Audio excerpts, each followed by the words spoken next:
Hi guys, welcome back to Flora Fun and Food. My name is Lauren, and if you can't tell, I'm still a little under the weather, but the garden waits for no one. So I have already started my process of getting the garden ready for spring planting.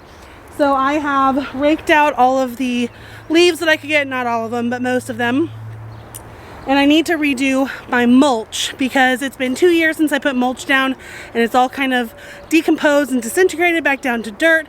So it got very muddy last year. I had weeds growing everywhere. So after I raked out the leaves, tell me in the comments if this was a good idea or a bad, but I put some weed preventative sprinkly stuff in it to hopefully keep some of the weeds from growing in my new mulch. So I went ahead and got a cubic yard of just erosion control mulch. It's super cheap because it's not finely shredded. There are some big chunks in it, but that is fine with me. All I need it for is to keep my walkway dry and easy to walk through the garden. So I'm gonna go ahead and start unloading my mulch, kind of spreading it out, and we'll see how far we get today. The place closes at 5, it's 3 o'clock now. I still need to get compost and clean out all of my buckets. We have a long way to go, but we're finally getting started, so let's go.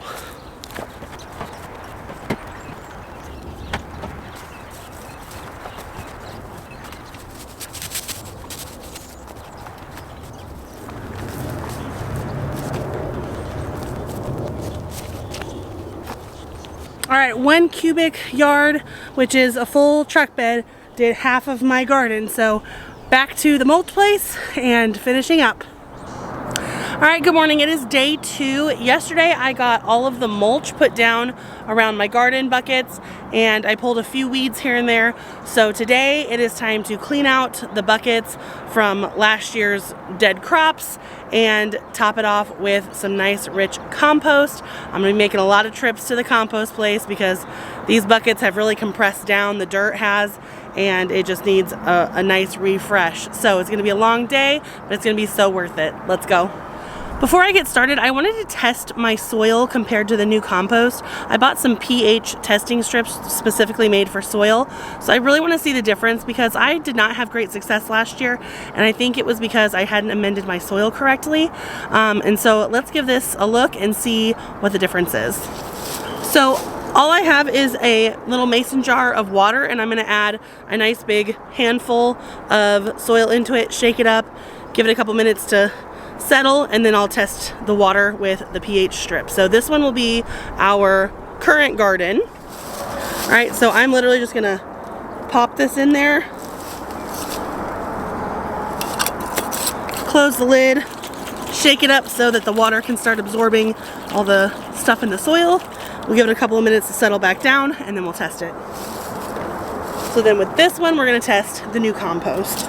I bought Nature-Wise compost from Missouri Organic Recycling.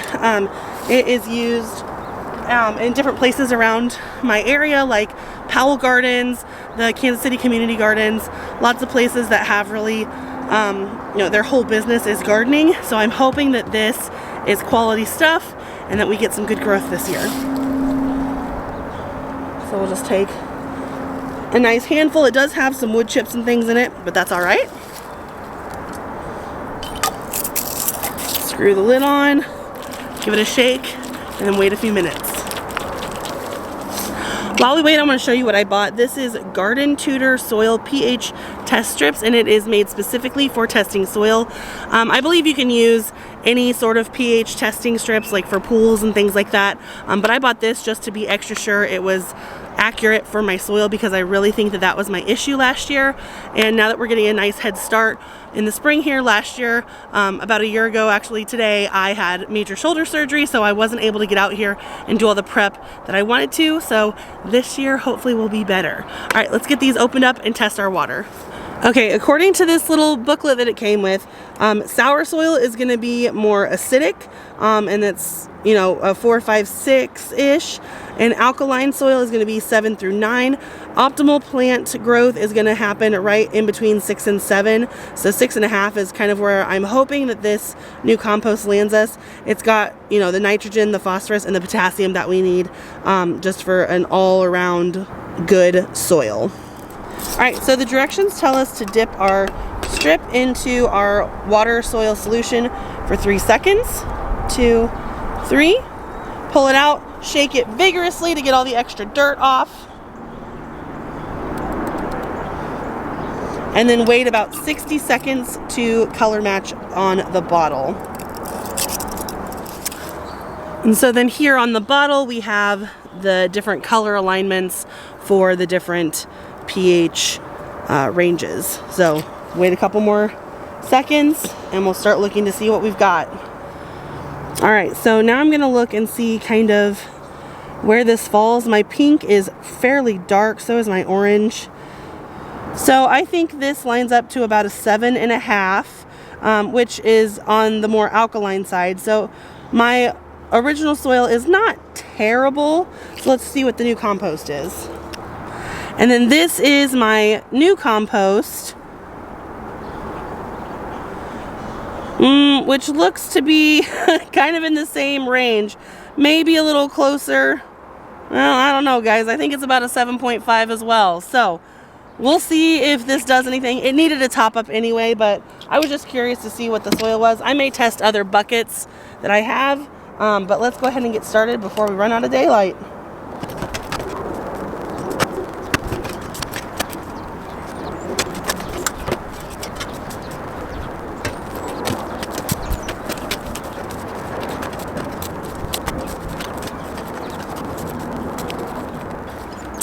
All right, 10 buckets down, only 90 more to go, guys.